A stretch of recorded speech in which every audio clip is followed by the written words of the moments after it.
Takeaway Chinese, where you can take some Chinese away and experience progress day by day. Takeaway Chinese, we will promise you a difference.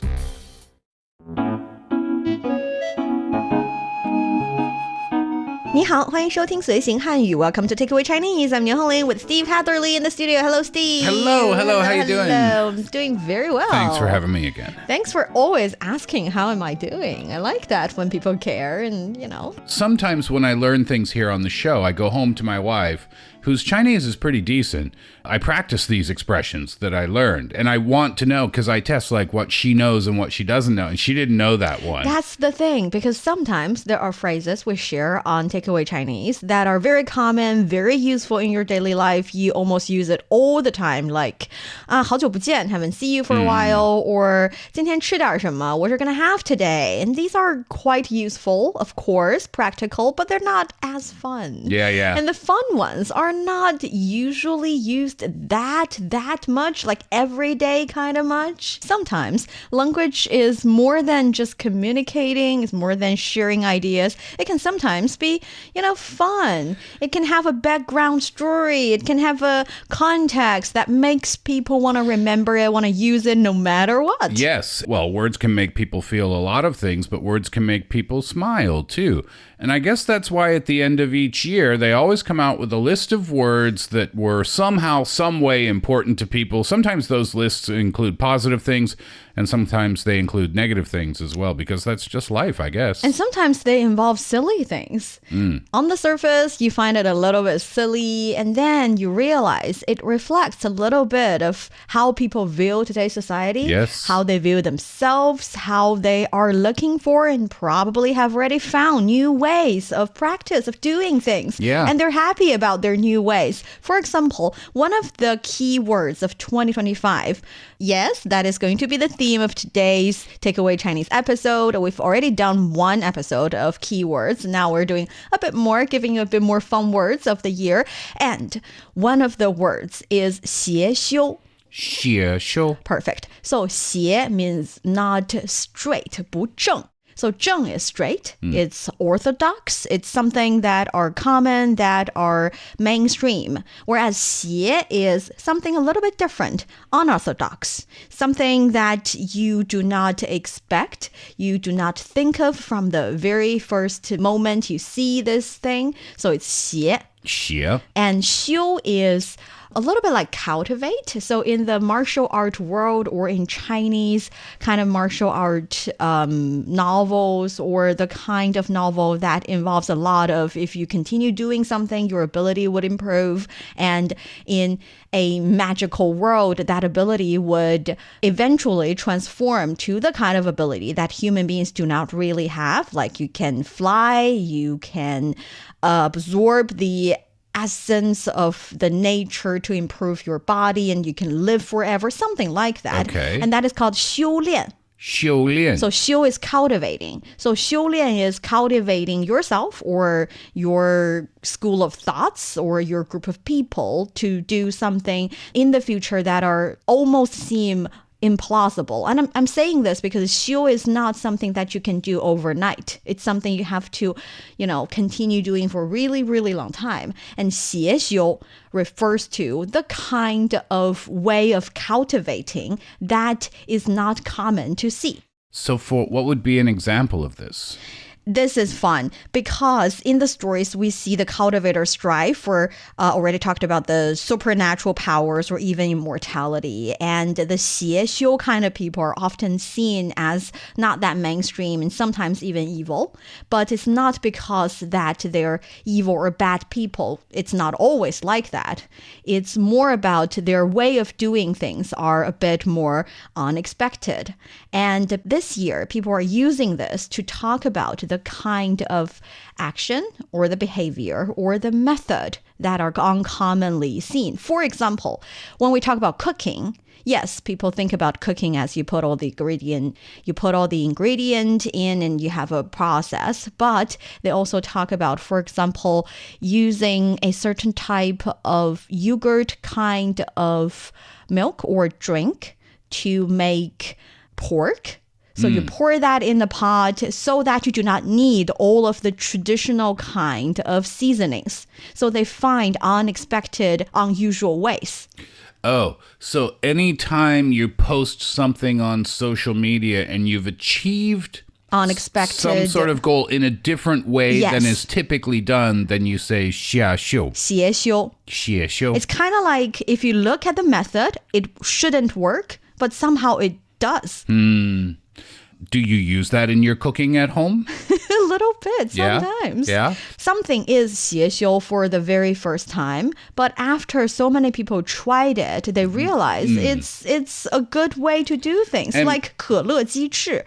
I'm pretty sure the first genius who thought of using Coke to cook chicken wings, it's definitely an unorthodox way, but now it's very common in China. I've never heard of that Really, before. 可乐鸡翅. You should try it. It's really good. 可乐鸡翅. Yes, cola wings. Yes, chicken wings. So what do you do then? You pour the cola into the pot and just boil them? Almost. Yes, there are some other ingredients, but cola is vital. I've never heard this before. Is it good? It definitely is. I should invite you to my home and, make you something that I can. I'm not a really good chef, but I can do you that. Oh, that sounds cool. Yeah, that is kind of an unorthodox. I'll give that a shot. That's a very unorthodox way of cooking chicken wings. Yes. 邪修. Yes, it kind of carries the spirit of whatever works. We make it work. Yeah. We spread that method and we don't care if it's invented by an original chef or it's something that frowned upon by a chef, because chef might find it a bit too easy and too straightforward and being lazy even because you're using one type of ingredient. Oh, for example, in Chinese, some young people say if you want the really good fried tomato and eggs, you should add in some ketchup. Okay. That one's not so surprising to me. It's not surprising, but it is kind of like cheating because you're using the flavor in the ketchup to make the flavor of your dish a bit richer. Okay. So that's the idea. Something that is not that commonly seen. Understood. So people spent 2025 figuring out other ways of doing things. Funny ways of doing things. And you can be a 邪修 in any scenarios. Cooking for sure. 健身, exercising. Because when people are exercising, they usually follow a certain kind of process. You do your cardio, you lift things, and you have a process. But now people in the world of 健身 are finding out 邪修健身, different ways to do things. What I realized is a really effective workout at home. Do you order water to your house, like those 18-liter water bottles, like those huge ones, and then you put a pump on them? Well, before you put the pump on and start like drinking the water from the inside, you can use that as a very heavy weight. It is a very heavy weight. It's extremely heavy, but you can bear hug it, like hug it very tightly and then do squats with that. But honestly, I don't know if you could pick it up or not. Not trying to diminish your exercise skills, but it's a lot heavier than you think it might be. And also it's huggable. I mean, the size and the shape, it's easy to hug. Just don't drop it on your foot. Don't. That is a 邪修健身. 邪修, definitely. Yes. And young people in China are figuring out new ways of doing things. They are innovative. They're trying things out. It's kind of like a life hack. Yes. Kind of. Oh, yes, totally. Life hack. I think that is also a good way of understanding it. And besides that, we're also looking at the situation of the fact that if you want to do something good, or if you want a good match, or if you want to describe a situation, you sometimes or somehow find that if one part of the thing is basic, then some other parts must surprise you. So it's kind of like, for example, in fashion, I think one rule in fashion is that you have to have a wow factor in your entire match. So sometimes people say 上身基础,下身就不基础. 上身 would be your upper body, meaning that your top. And 下身 is your dress or trousers or anything. So they're saying if you are in the fashion world looking for a simple classic top, then you have to pair it up with a bold, eye-catching, or highly designed bottom. Or if you're going to wear something basic on the bottom, then you'd have to pair it with something bold on the top. Yeah, same idea. So something 基础, the other thing 就不基础. 基础 means basic. Okay. 基础. 基础. So A 基础, B 就不基础. 就不基础. Yes. And sometimes people mock a situation or make fun of a situation with this as well. They say 题目基础,分数就不基础. 题目 is the questions on, for example, a paper test. And 分数 is the score. So they're saying if you find the questions easy and ordinary, then definitely the scores would say otherwise because maybe the teacher would score you extra strict and something like that. So 基础, something 基础, the other thing would be 不基础 is another way. I understand. That's always a bad sign on a test, by the way. If you finish it and you think, oh, wow, that was super easy. Maybe something to worry about there. Something is wrong. Yeah, right. And that's the thing. We are looking at the world in different ways, trying to find out the nature of the world, find out different rules and it's a little bit kind of understanding it better so we can work it out better. Yeah, you see the world a little bit differently because of things that appear in life that were different from before. The number of technological advances, the things that are available to us, it kind of forces us to adjust in a way. And hopefully it's adjust for the better, or it allows our lives to be easier. And that's what causes us to come up with these kind of expressions like doing things in an unorthodox way, in a way that wasn't possible before.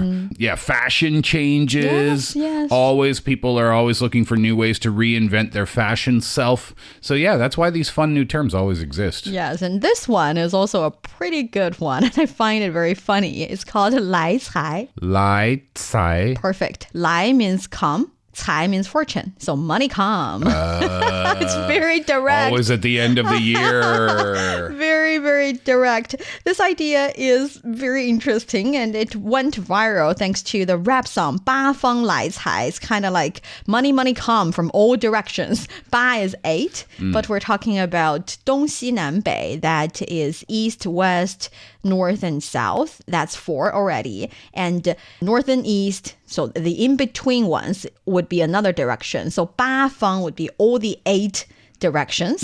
So 八方来财, it's like all money comes, all come, please, from different directions. At the end of the year, it's kind of part of the New Year's message, isn't it? People say 新年快乐,恭喜发财. 恭喜发财. 恭喜发财. So 恭喜发财 is more like I wish you a good fortune. That's not specific to money. A little, well, as I think it is definitely referred to something related to money and fortune. And also, but for this one, because this is a rap song, 八方来财, and it ranked up over 117 million streams on Spotify, driven by its simple, catchy rhythm that's easy to remember and hard to get out of your head vibe.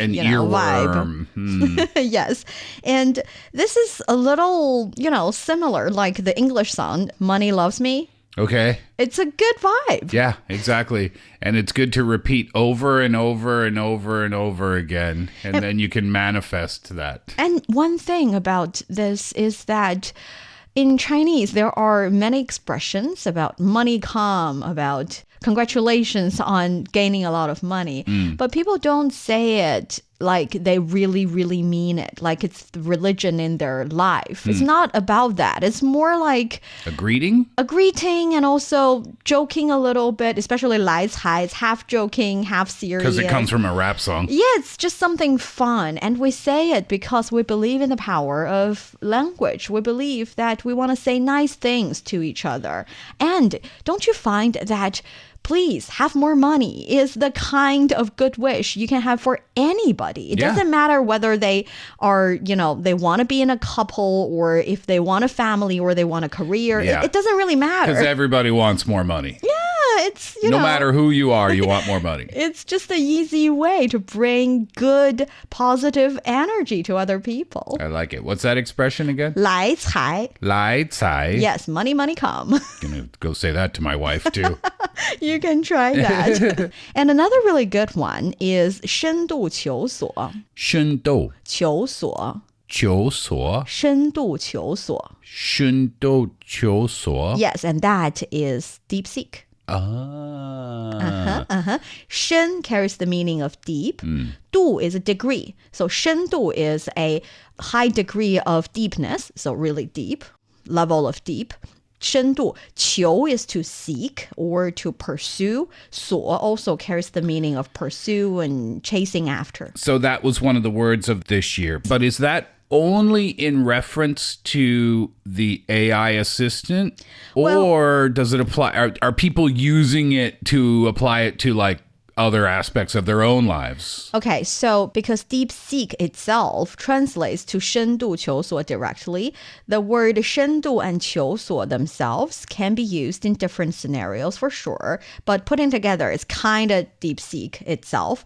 And for those of you who are not familiar with this, it is an AI model developed by a Chinese company that has drawn global attention this year. It stands out for its lower training costs and higher resource efficiency compared with many other AI systems. Yeah. And another key feature is that DeepSeek is open source, which means researchers and developers around the world, they can access, study, and build on the model more freely, unlike, many other AI systems. Yes, exactly. And it was huge news when DeepSeek came out.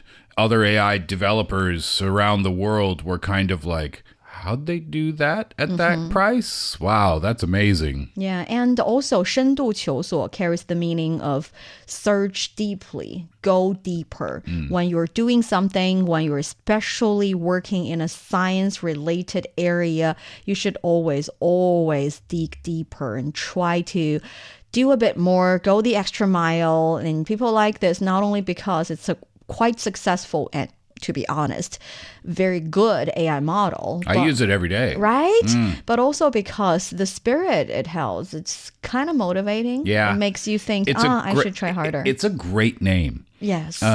Does that name have anything to do with Chinese history, like that concept of looking deep inside yourself, deep seek yourself almost? Well, I'm just wondering, like, why they chose that, if there was any connection for the reason they chose that name. I feel like they definitely are thinking about search deep because the word 求索 has been existing in Chinese culture and even traditional Chinese literature for a really long time. So it carries the meaning of no matter what happens in my road ahead, I would definitely pursue it, try to find it, chase after it from or to all the directions. As long as there's something that I can do, I will do it. That is the spirit that has been praised by Chinese people for thousands of years. Yeah, I figured that was a concept, kind of looking, self-searching kind of thing. Yes, searching inwards and also outwards. Just, look deeper, look higher, look from afar. Just look from every possible perspective until you find the answer. Yeah. DeepSeek's an amazing tool. I do. I use it every day. But you know how every AI kind of hallucinates sometimes? Yeah. So I always talk to it in English, obviously, but sometimes it'll answer me in Chinese. I'm just like, dude, I'm from Canada. It's like, oh, sorry, right, English. That is a funny way to hallucinate. Yeah, exactly. Lovely. And at the end of the year, people would always reflect and think about the new year, which is why when we're doing a little bit annual summary, annual journal. I used to do that. I've been doing it for several years, actually. That is to annually journaling. So it's just I try to wrap up my year, see what I have done, what are the things that I enjoy. Like an end of year report? Yes, a little bit, but it's somehow a bit semi-personal, semi-professional. It's not always about work. It's more about a bit feeling and soul searching, thinking about what I've done right and wrong. Sure. Taking stock of your life. Yeah, a little bit. The things you did well, the things that could use a little improvement. Yes. Previously, I do it in the form of an article. In recent years, I started to do it in the form of an article plus several photos. Oh, wow. And I put it on my WeChat moment. That's cool. And now I know a lot of young people would do it in the form of a video because over the course of a past year, they would have a lot of footage, no matter if they're professional, if they do it in the scenarios of traveling or working or anything. It's people's way of documenting their life. So they have a lot of things they can use for their yearly video report. And another catchy phrase or key expressions of the year is 敬自己一杯。敬自己己一杯。一杯。 So 敬一杯 means to propose a toast. 自己 is yourself. 敬自己一杯. Perfect.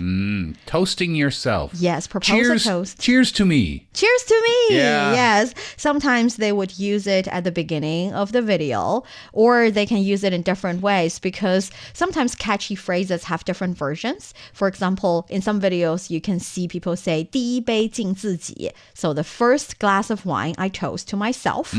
And then 第二杯敬自己. Second glass, I also toast to myself. And then the rest of the bottle, I toast to myself. That is a different thing we're discussing. Eventually, I will get to you.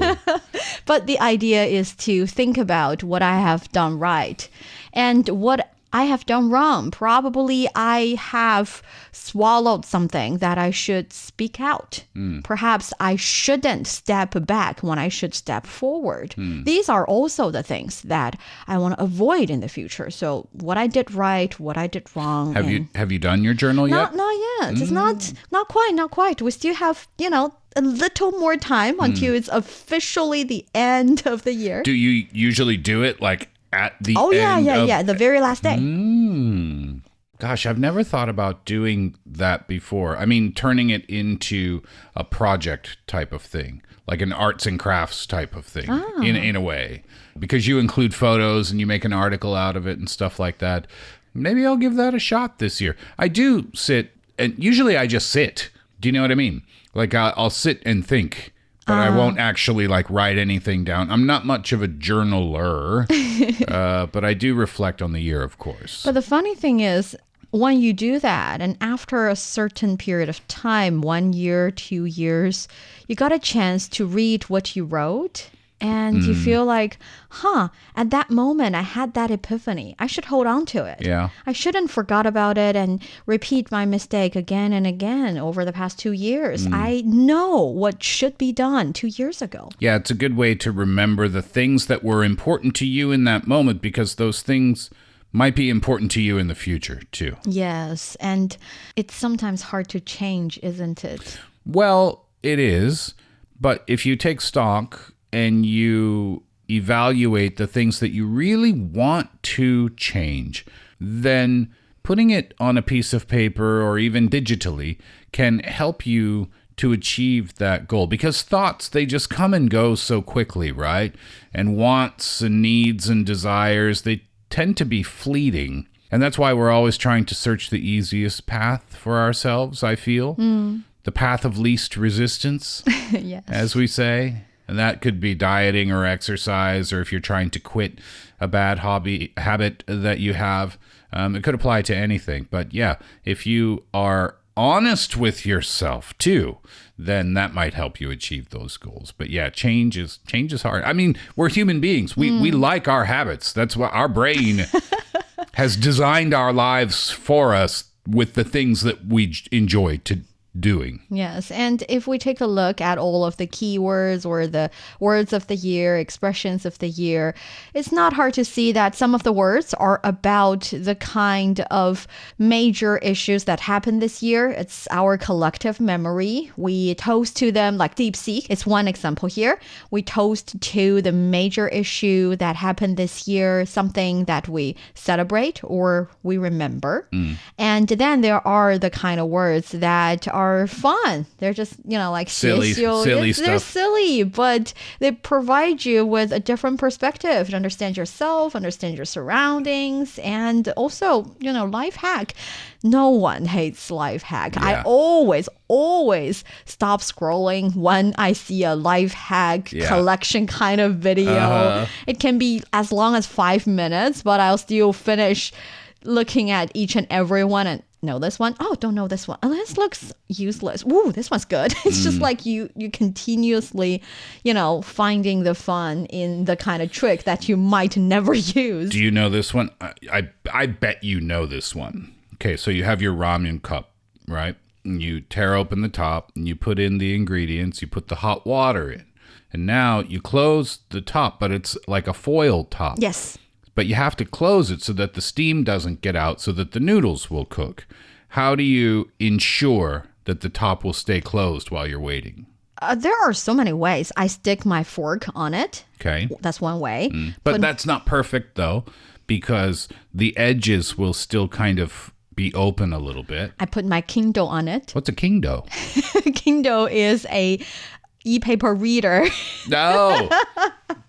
Okay, that's effective. That's effective, and it's very, very common because sometimes people would say the whole reason that I bought my iPad or my Kindle or any kind of e-gadget is to 压泡面, to press on a ramen cup, because people they mock themselves for not reading enough. Do you know the chopstick method? What is the chopstick method? Maybe you don't know. So this is more effective if you're eating in a corner store or out in public somewhere. They'll give you the chopsticks, but chopsticks they give you, those are the wooden ones and you have to break them apart, right? Before you break them apart, just pull them apart a little bit and snap it closed on the lid. Yes. And it'll keep it closed for you. See, everybody likes a life hack. Indeed. Especially when it's a 邪修 life hack. And especially when it's related to ramen. Yes. And there's that. And the last kind would be the kind we talked about. That is the ones that is related to the end of year time point. That is, makes you reflect. It makes you think about your entire year, makes you want to 敬自己一杯, propose a toast to yourself for hanging up there, for making an effort for the past year, and for promising yourself that you want to do better. Not only do better in the sense of doing a good job in your work or in your home, but also love yourself a bit more and be better to yourself. 敬自己一杯. 敬自己一杯. That might be my favorite expression you've ever taught me. Aww. Toast to yourself. Cheers to you. Yes, and let's all 敬自己一杯 and wish ourselves, all of us listening and recording Takeaway Chinese, a good 2026 as well. Sounds great to me. And that brings us to the end of today's show. I'm here with Steve in the studio. Thank you so much for listening. Don't forget to leave your questions, comments, and ratings. 感谢收听，我们下次再见。 Thank you. See you next time.